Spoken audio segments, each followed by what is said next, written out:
আমরা ইসলামী ছাত্র শিবির যে মানুষগুলোকে তৈরি করি, এই মানুষগুলো এই ছাত্র শিবির থেকে যা নেয় সবাই শুধু দেয়, ছাত্র শিবির থেকে মানে এখানে আসার পরে সব কিছু ত্যাগ করে এই সংগঠনটা তাকে করতে হয়, টাকা দিতে হয়, সময় দিতে হয়, নিজেকে তৈরি করতে হয়।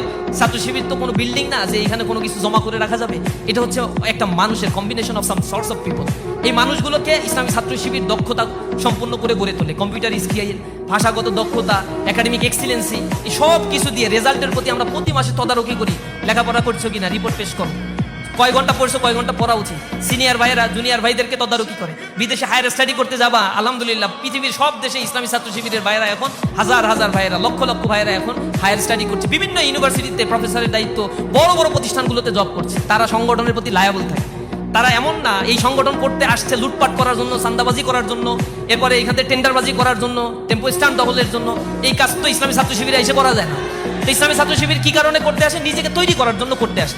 তৈরি করার পরে ছাত্র শিবিরের প্রতি তার দায়বদ্ধতা থেকে নিজ থেকে তারা এখানে ফান্ডিং করে, আর এই ফান্ডিং এর পাই টু পাই হিসাব ইসলামী ছাত্র শিবির রাখে। এবং আমরা এই টাকা লুটপাট করে তো আমরা ব্যাংক ব্যালেন্স বানাই না, আমরা আবার গাড়ি বাড়ি তৈরি করি না, প্রতিটা টাকার হিসাব আবার আমাদেরকে